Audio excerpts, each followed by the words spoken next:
what we're seeing is something that is not really shown in any other wake models that are you're trying to capture those external wakes, is that these external wakes are lasting for over 100 kilometers. Yeah, that's insane. It's waking the entire array. Just the southern array is waking the entire collection of arrays.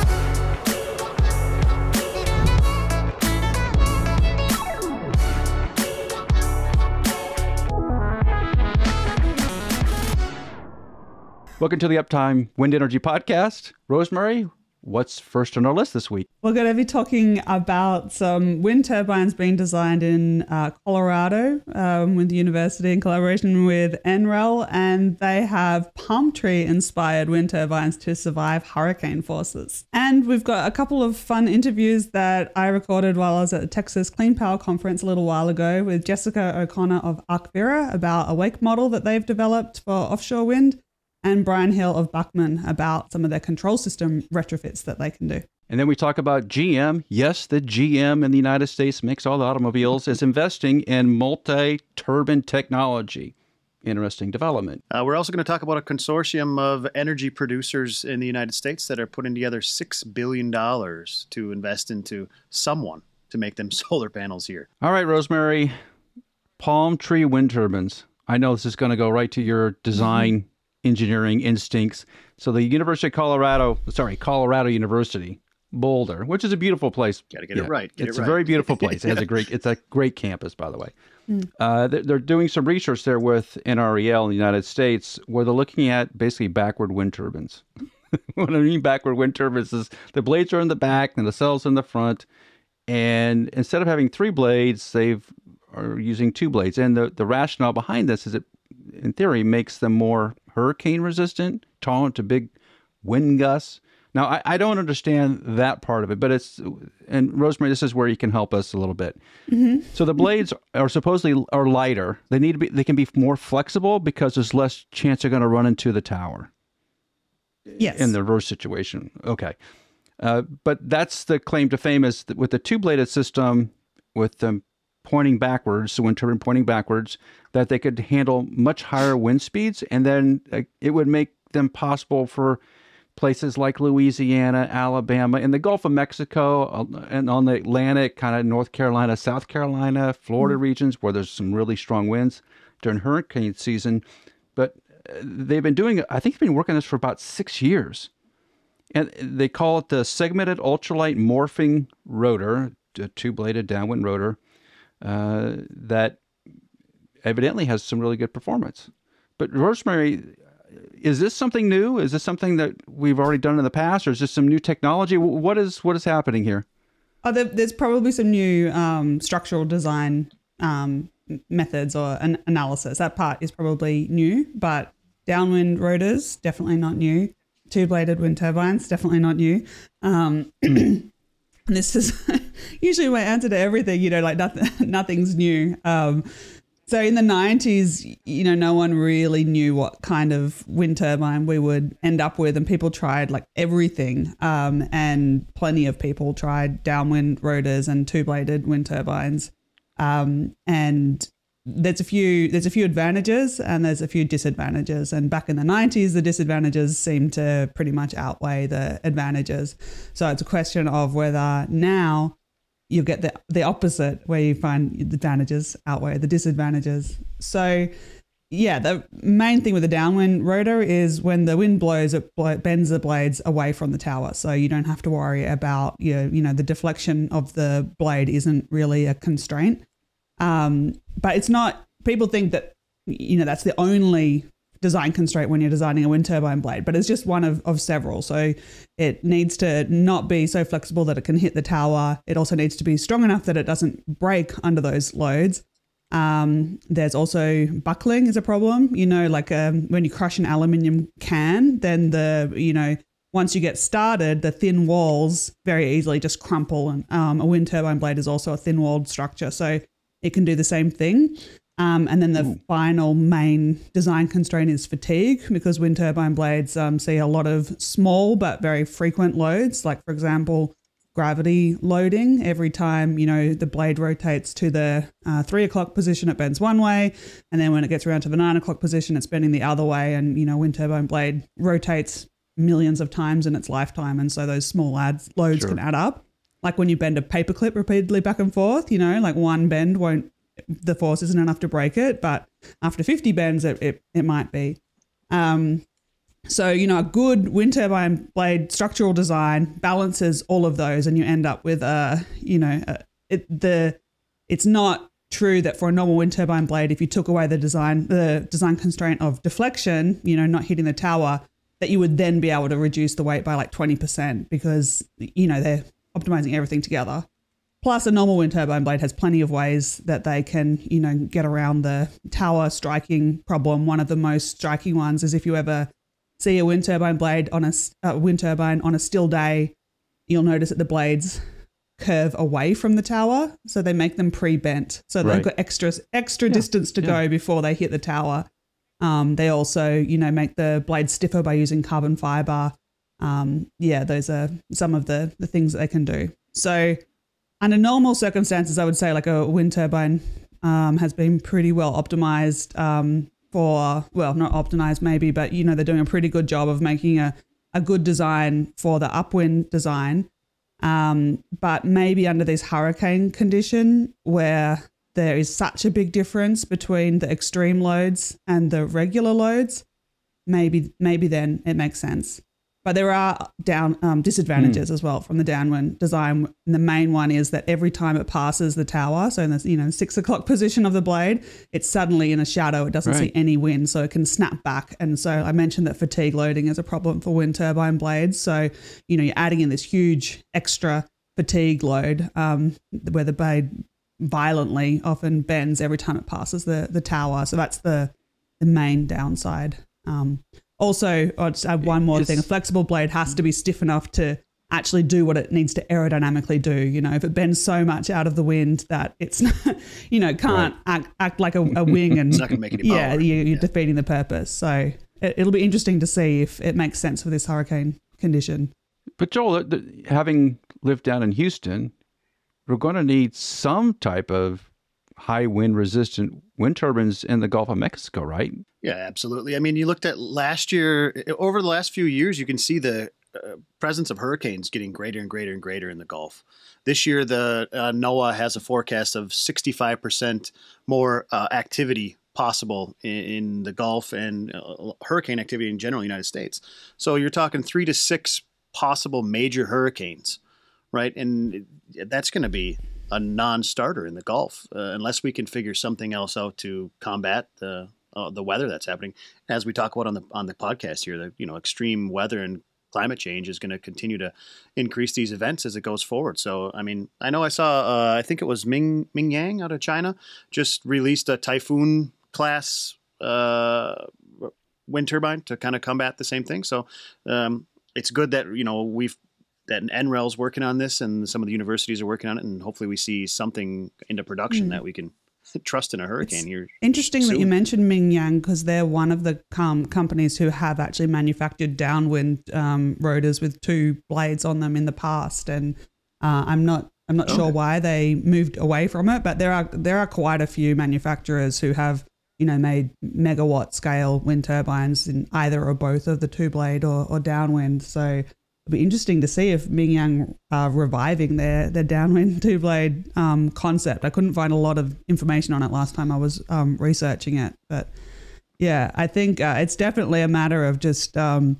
the right place for the technology. And if we, in the 90s when people were mostly looking into this in the early 2000s, it was much more about finding the really good, easy wind sites to develop. And now I think, we're trying to put wind turbines everywhere. And so, somewhere that has hurricanes on occasion would be, a place that normal wind turbine design just might not suit. So can you afford to be not as efficient in hurricane-prone areas with the design, just so you can tolerate the once or twice or 3 times a year massive winds? Is that the compromise then? Yeah, and I think it would be like structurally efficient would be the trade-off. You should be able to make it as aerodynamically efficient or very, very close. But you're probably going to need definitely to pay more attention to your design. You know, a really flexible structure, a structure that's supposed to deflect a lot is hard. I mean, that's one of the problems with just regular wind turbine blades deflect, 10% of their length, and that's massive for, any structural engineers that aren't working with wind turbine blades. They'll be shocked to find out that that's how much these things are moving, and that's just, what you expect. And you see that all the time when people take a technology from, say, the aero industry and try and put it in a wind turbine blade. It's like, oh yeah, but these things move. This is not a rigid structure that you're installing your product into. So yeah, it's a challenge. I think maybe it's worth it. I think it's just a matter of time before we see the effect of what a hurricane can do to the current technology. Because if you look at the Gulf Coast in Texas, just inland in Corpus Christi, South Padre, all along Mustang Island, there's turbines that are within a mile of the beach. Ooh. So it's just like, we had last summer, there was a bunch of hurricanes that came into St. Charles, Louisiana in the last 2 years. They have just gotten pounded. I feel really bad for those people.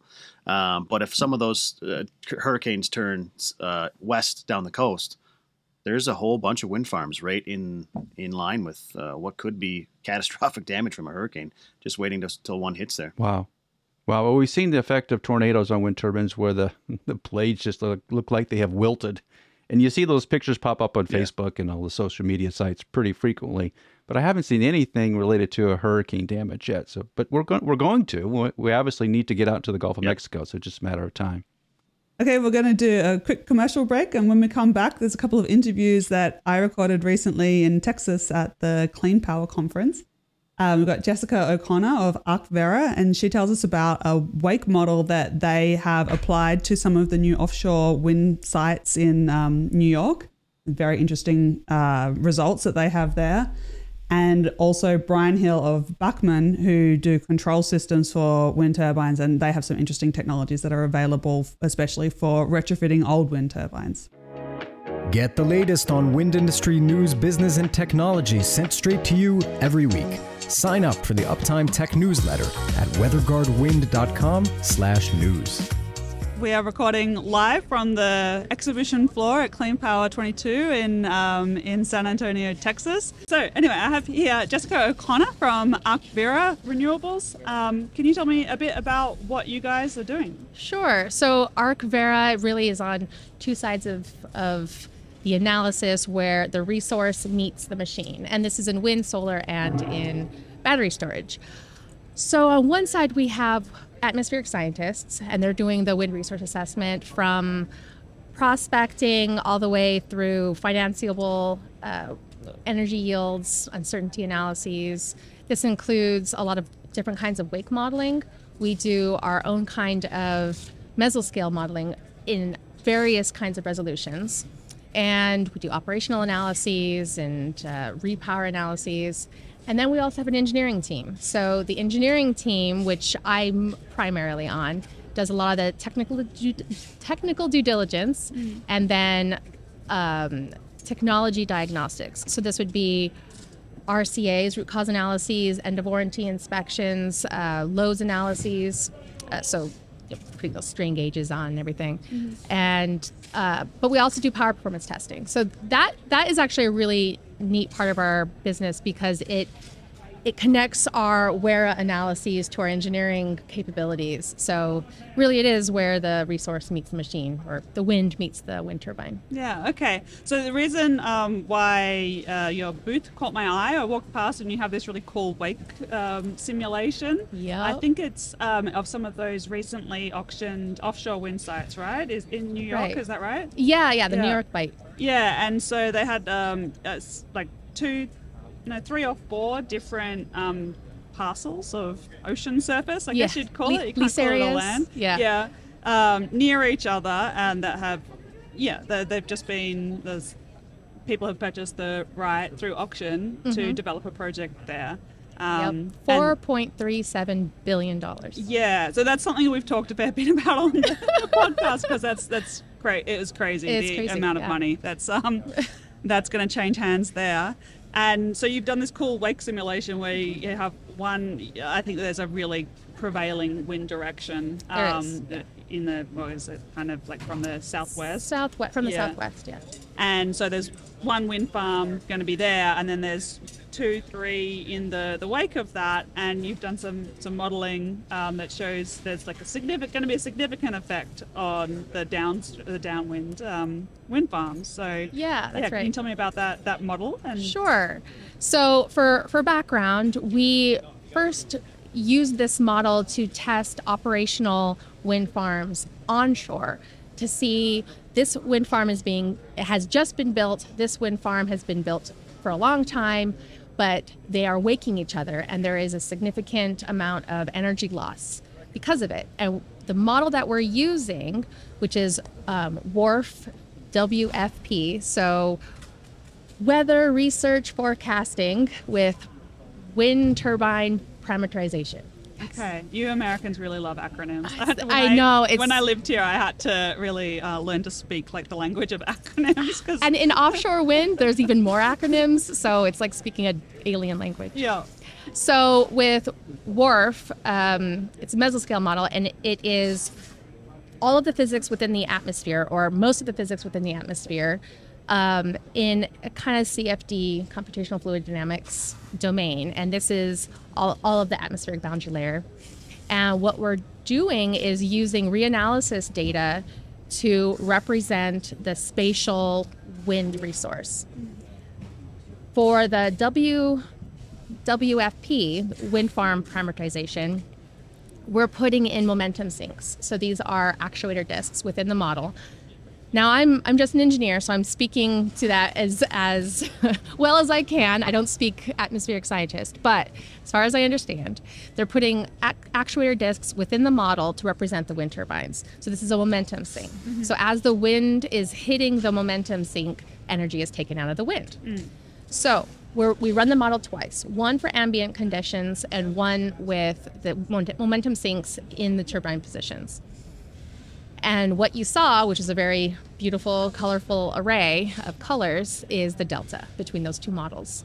And the New York bite really caught our attention because, well, first of all of the money that was spent for those lease areas is tremendous and a little bit daunting. But also, they're so close to each other, and they're so large, and they are all lined up in the prevailing wind direction. So what we did was we took the two southernmost arrays and we populated them 0.75 nautical miles north-south and 1 nautical mile east-west, 15 megawatt theoretical wind turbine, 240 meter rotor diameter, so enormous theoretical. But I'm sure that's what they're going to use by the time they install those. Right, Yeah. They certainly seem to be planning to. Yeah. They want to use the largest and the greatest. But what we're seeing is something that is not really shown in any other wake models that are you're trying to capture those external wakes, is that these external wakes are lasting for over 100 kilometers. Yeah, that's insane. It's waking the entire array. Just the southern array is waking the entire collection of arrays. Yeah. So from the second array away from the most southern one. I don't want to name the arrays because we're not associated with the owners, but the mid array, we found 13% energy reduction deficit just because of external wakes. So this is not even considering the internal wake effects that are going to also occur with these large rotors. Yeah. When we filled in the next array, we found 26.6% loss in this other external array. And granted, we were cherry picking the days and times. We did look at all of the seasons, but we cherry picked the data so that it was all going in that primary wind direction.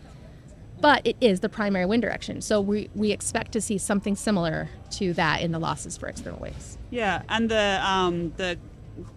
the way that you visualized it in the little animation that I saw, you say how many meters per second deficit there is in the downwind wind farms, and it was, usually 1 or 2 meters per second deficit, and sometimes 4 meters per second, even like a really long way. Yeah, it was getting black. Downwind. Yeah. And I was really surprised because I know the rule of thumb is, you put wind turbines 6 diameters apart, and then you're supposed to have enough wake recombining that, that everything's, pretty good after that. But I mean, 6 diameters of a 250 meter wind turbine does not equal hundreds of kilometers. No, it doesn't. I was really surprised at how long it persisted for. And honestly, we were too. And do you think that the people the companies that have, won these auctions, do you think that they must have obviously done some modeling. You don't spend that much money and just on a whim. You do they're not dummies. So a lot of them are experienced in Europe and understand that there is an issue because of long distance wakes. And so, not knowing exactly how they were taking into account, I assume that they had some sort of deficit because of external wakes, but not really being able to model that. It was probably just an educated guess. And so what we're able to do and what we showed at IPF a few weeks ago was something that they hadn't seen before. And there was a lot of concern. And of course, we want to validate and we want to have the discussion looking at operating offshore wind projects, get their operational data. Obviously it needs to be more than one array, and see if what we're modeling in this format is a correct assumption or a correct way to model it. Okay, so you said that this was based on your model that you use on onshore wind farms, and I assume you validated that onshore? Yeah, so we use that. There's a particular couple of projects, I think it was in Iowa, that our client was, I think, the southernmost, and it was for a due diligence. It was for an M&A, and they wanted us to evaluate what those external wakes were, and we did, and found that the losses found in the operational data were within 15% of what we were modeling. Okay. So it was validated using operational data. And do you get the wake? Does it persist a lot longer offshore than onshore? And why is that? Stability. So on offshore, the atmosphere is stable most of the time. So you get less mixing. Yeah, it's not mixing from outside air coming into the wake. Right. Yes, but onshore you have more mixing, unstable conditions during the day, but at night you do have those, or at least in this area, those stable conditions where you have these long wakes that are propagating. But offshore, it's a lot more prevalent. Yeah. Okay. So your next step will be to validate offshore. Gosh, I hope so. Yeah. Well, one of the reasons why we have been presenting this is we want developers to work with us to help us validate it so that we can support them in their next ventures for offshore wind or onshore wind too. But offshore wind is such a big investment that we would hope that they want to do their due diligence. And I mean, it's one thing in New York where, kind of everyone's developing at the same time and they're aware of what else is being sold. But imagine if you had an offshore wind farm and then somebody built one, that you weren't expecting upwind from you, then that would be quite shocking. Yeah, well, even if it was just 80, if it was as far as 80 kilometers, to even have a 5% energy deficit because of somebody else's development. Makes a big deal. Yeah. Yeah. Okay, well, that's all the time we've got to talk today, but I'll be really interested to see how you go if you do manage to, get a partner to develop with, to work with, and I want to hear your results. So. Yeah, thank you. Yeah. I appreciate this time. I obviously love talking about this stuff, so any opportunity is great.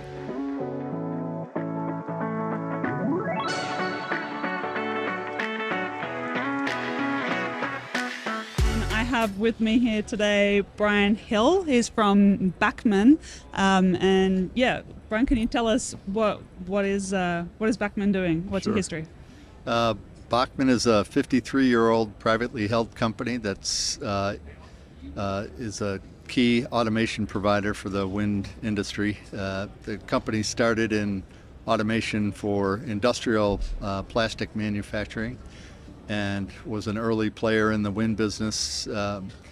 The first 17,000 GE wind turbines have Bachmann controls in them, and over 120,000 wind turbines in the world have Bachmann automation.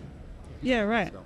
That's a big base that you've got to start with. So, what are you working on now? What are your exciting things that you're working on? Well, I'm the general manager for North America for Bachmann, and Bachmann has two primary customer bases. One are the OEMs providing automation to manufacturers of wind turbines, and in my market in North America, we're focused on operating wind turbines and trying to extend the life, have turbines achieve their planned life that when they were manufactured. And so we're helping bring some of the older wind turbines into the 21st century, and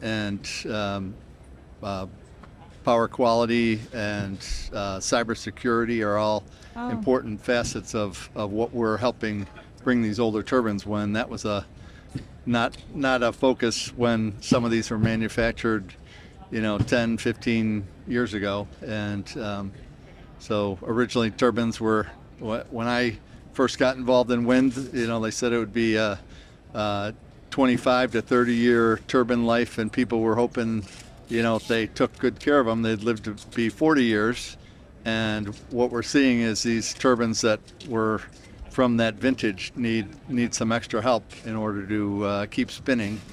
And in my mind too, some of these older turbines are being repowered and being eliminated. Well, if you're concerned about the environment, and is that would it be better to keep those running and improve them, and rather than replacing them and all that effort and scrap and environmental impact gets avoided. So okay. So the reason why I thought that you're an interesting company to talk to on the podcast was about your control system retrofit. Right. Okay. So can you tell me a bit about what that is and in what circumstances that would be appealing? Sure. Our controls retrofit solutions are a primary focus for us. Reason being is our first entree into the market were turbines that where the OEM disappeared. They went out of business. Clipper turbines, Zahn turbines are older turbines, and they've got a big fleet of turbines out there that no longer were being supported. And we had owners coming to us asking for help and trying to, what do we do now? We have down turbines, we have controls, we have spare parts that we can't get. And so we were responding to that market need. And are these turbines that your control systems were already in? Or? No. So what we would do is completely rip out the old controls and put in our Bachmann system, a modern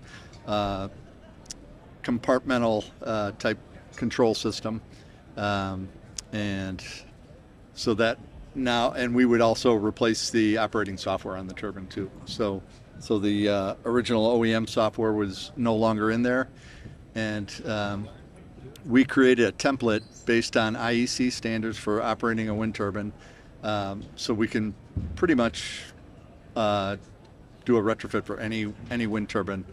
The caveat to that is there has to be enough of them, because there's a fair amount of engineering effort to figure out all the I/O and controls requirements for an individual turbine. So it can't be one of those orphan turbines where there's only two in the country, and so.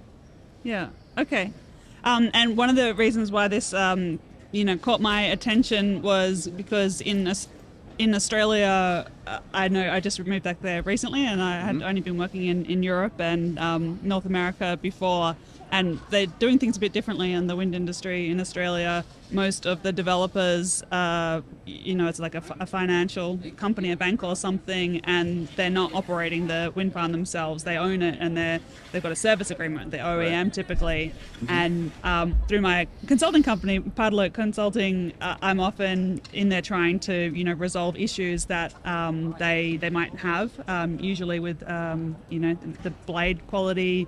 But it can also SOP operational stuff. Right. And I've noticed that the owner of the wind turbine just has absolutely no capability to really know what's going on in their wind turbine. I can't even, I'll recommend, putting a sensor in to monitor a fault and see how it's progressing. And the OEM with the service contract just says no. And I thought that was crazy that, they would own a wind turbine and not have the capability to even install a monitoring system in there. And I was talking to one of your colleagues yesterday, and he mentioned that that's something that you have actually helped companies with. Right. Yeah. One of the interesting things in the wind space that someone told me many years ago, earlier on in my wind career, and I was developing wind farms and looking at buying wind turbines, is, according to the OEMs, you never really own a wind turbine.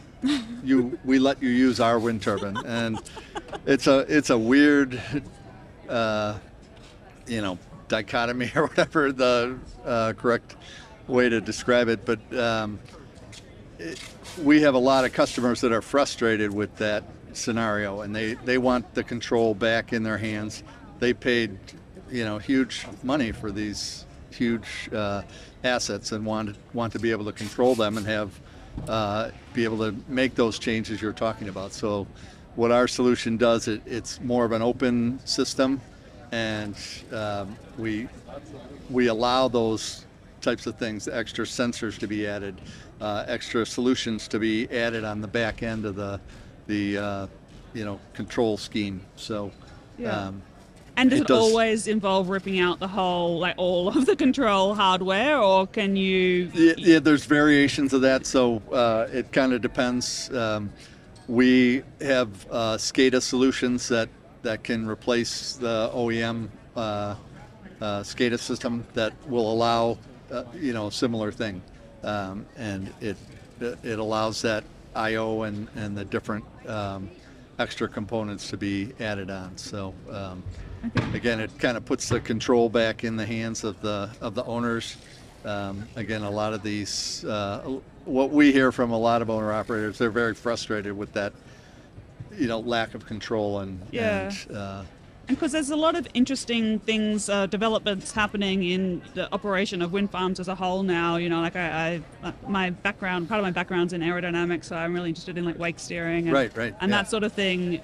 So I guess that this would be a way that you could get that capability in an existing wind farm. Is that right? Well, so we can provide that with one of our controlled retrofits. So to be able to do that with one of the OEM's operating system, you would have to get their permission. And that's the beauty of our retrofits is, again, it puts the control back in your hands. So we now have an open parameters and modification of the turbine is now in your hands with our retrofit. And I'm unaware of any OEMs that would allow you to make a major change like that in wake steering, unless they're buying it and then they're going to add their markup on it. And so we just had a meeting earlier today with a company that has a grant from the, I think, National Science Foundation to actually try to implement wake steering and extreme seeking, modifications to the operation of the wind turbine. And they were asking, do you think there's any way, we could do this with a turbine that's not one of the OEM, standard operating systems? And I can't think of any, and that's so we're going to be talking to them about testing out their algorithms on one of the turbines that we're retrofitting. Okay. It sounds like it's a big investment, right? You're not gonna change your whole control system just to do small tweaks. I guess this is for major problems they want to solve. Well, so that one of the ones that we've retrofitted are Mitsubishi 1000A turbines, and not trying to cast shade on any of the OEMs, they're one that Mitsubishi has more or less pulled out of the U.S. market. Customers are complaining about support and lead time on getting replacement parts. And so they're looking at turbines down. So all of a sudden, these modifications are, kind of pay for themselves because you're talking about availability of turbines and I guess if you're more waiting efficient operation. months of downtime, Yeah, and it that's is very exactly what expensive. we're talking. And high cost for replacement of the these older control modules. Yeah. So that's where some of the economies come in, and then the opportunity to more efficiently run the turbine, having the access to those wake steering and improvements. What we try to do with our retrofits are improve the wind curve, basically the cut-in speed and the level of operation on the wind curve, and decrease the loads on the turbine, because one of the common things that we've seen too is these various improvements from some of the OEMs are now creating extra stress on the turbines and decreasing the long-term life of the turbine with loads. So we're trying to extend those lives with these improvements and improve the economics. So, Okay, well, I think that's all we've got time to talk about today, but it's really interesting. I wasn't aware that it was possible to replace a whole control system. Right, so definitely, where you've got wind turbine owners in a bit of a desperate situation, it looks like there is something they can do about it. There's light at the end of the tunnel. Yeah. Okay, well, thanks so much for coming in and talking with us today. Thank you. I appreciate you taking the time. Lightning may be a force majeure, but lightning damage isn't. Actually, it's very predictable and very preventable. Strike Tape is a lightning protection system upgrade for wind turbines made by WeatherGuard. It dramatically improves the effectiveness of the factory LPS, so you can stop worrying about lightning damage to your blades. Visit weatherguardwind.com to learn more, read a case study, and schedule a call. WeatherGuard is proud to be engineer-owned and operated in the USA. So the largest U.S. manufacturer of automobiles in the United States, General Motors, is now has investing into wind. Shockingly, because it doesn't seem like something they're ready to do yet. But GM also has a venture part of their business, and the GM Venture Group has invested in a $10 million round with wind catching systems. And if everybody remembers seeing the wind catching system, it's that large grid of wind turbines on basically a bunch of steel rails. It's about as tall as the Eiffel Tower.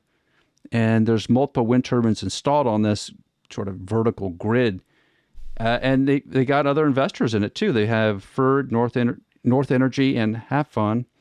And they're trying to commercialize this massive wall of wind turbines by 2027. And GM's chief sustainability officer, Kristen Siemens, said, as GM continues to move forward towards an all-electric future, it's critical that we simultaneously drive the transition of the grid to low-carbon energy sources. So what GM is essentially saying is we're going to be building electric cars. We need to make more electricity. We'll invest in some electricity generating ventures. This is a little bit unique. And I wonder if this is not the last time we're going to see something like this. Guys, do we think more companies outside of the normal wind energy spectrum are going to be investing and putting some money where their mouths are? I think yes. And I know think so. Based on the companies that get in touch with my consulting company, Pilot Consulting, we do due diligence into renewable energy technologies, and this is one that I get inquiries about a lot. So I do see a lot of people. I mean, there's a lot of money that wants to go into clean tech, and they don't, they might have big engineering team in house, but they don't have the like industry specific knowledge to be able to say, this company we're thinking of investing in, do their claims stack up? Is it accurate? Are they representing their competitors accurately? Is this thing they claim is a huge innovation? Is it really the claims that they're making about improved efficiency, reduced cost? Are they plausible? And so I'm definitely seeing a lot of companies, maybe in related industries, that want to get into renewables, and I think that's great, because we do need more investment in these technologies, especially big bold ones like wind catching. Maybe not wind catching specifically, but companies that are trying to do things differently. I think there's a big place for that, and I don't think big innovations in wind energy are going to come from, the major manufacturers making incremental changes. Well, one of the concepts here from their some of their press releases is GM is actually going to lend some project management expertise to them as well.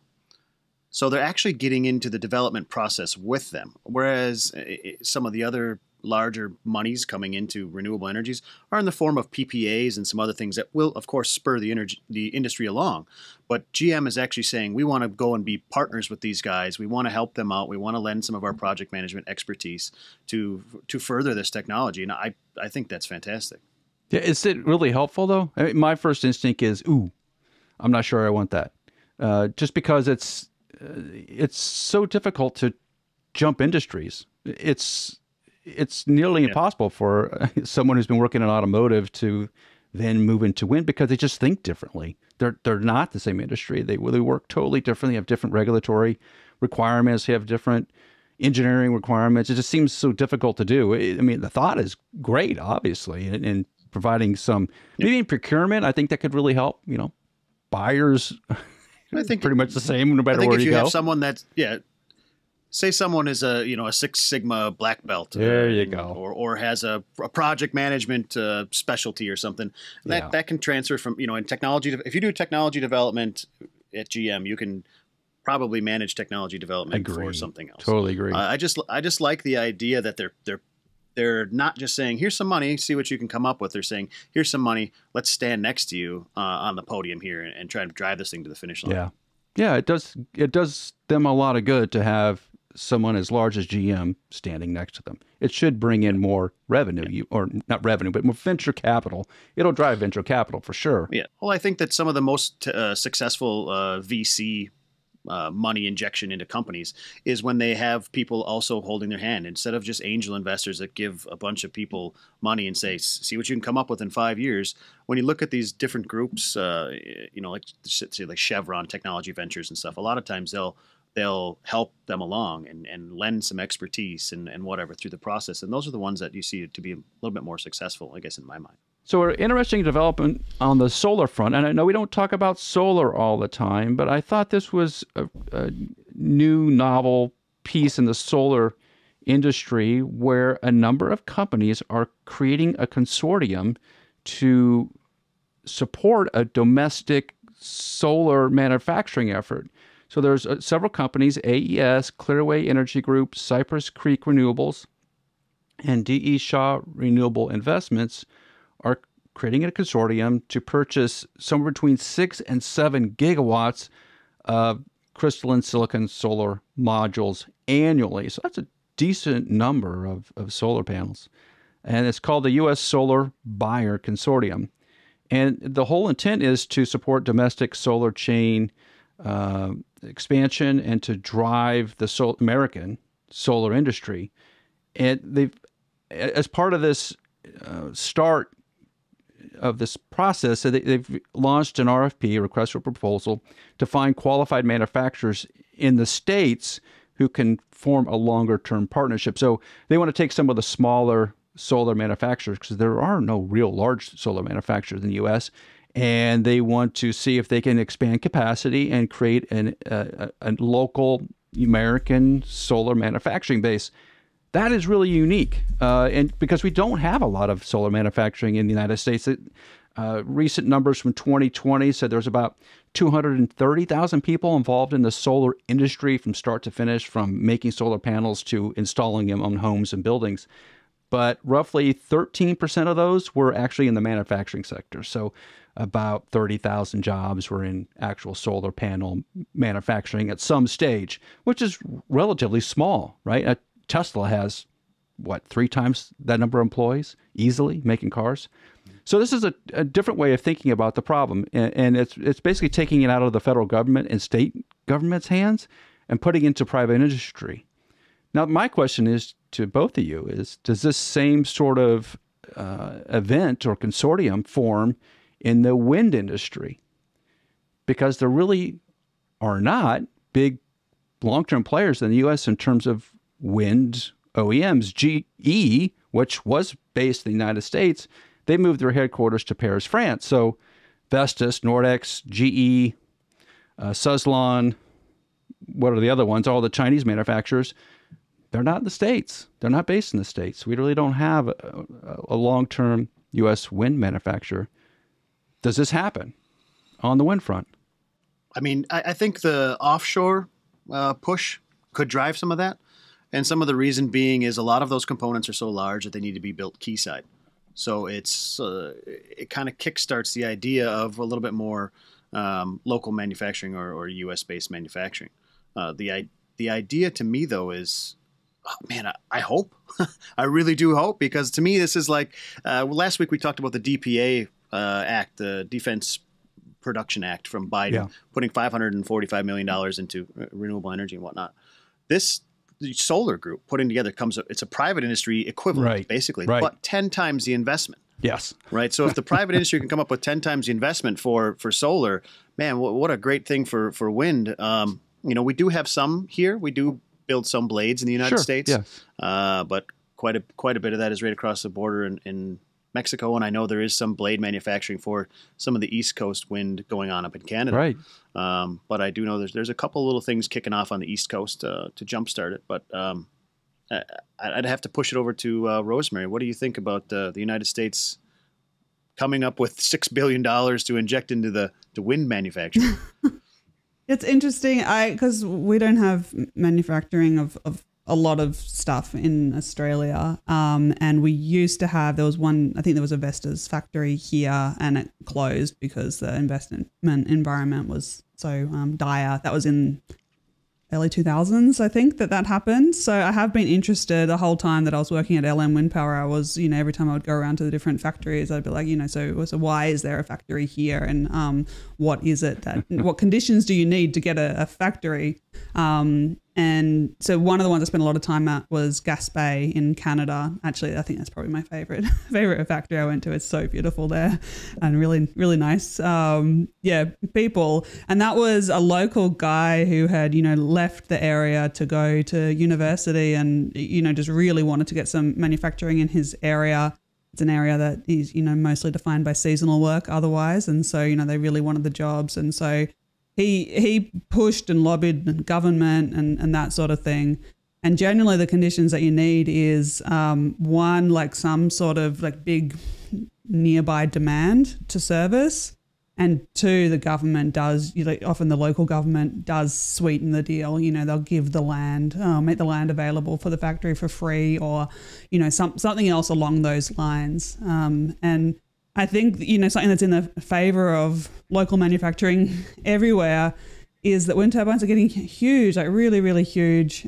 Shipping, supply chains and logistics have been problematic for everything. Yeah. I think that there's a lot of headaches to be solved by manufacturing locally. I think that's going to help a lot. And a bit of government support, especially like you build a wind turbine factory, you don't want to use it for a year and then close it down, so you want that certainty that you're still going to be making a product that people want in 5 years, maybe, 10 years would be nice. I think that those conditions combined is what's needed. That's going to do it for this week's Uptime Wind Energy podcast. Thanks for listening, and make sure to follow Rosemary's YouTube channel where there's always great new content. And we'll see you here next week on the Uptime Wind Energy podcast.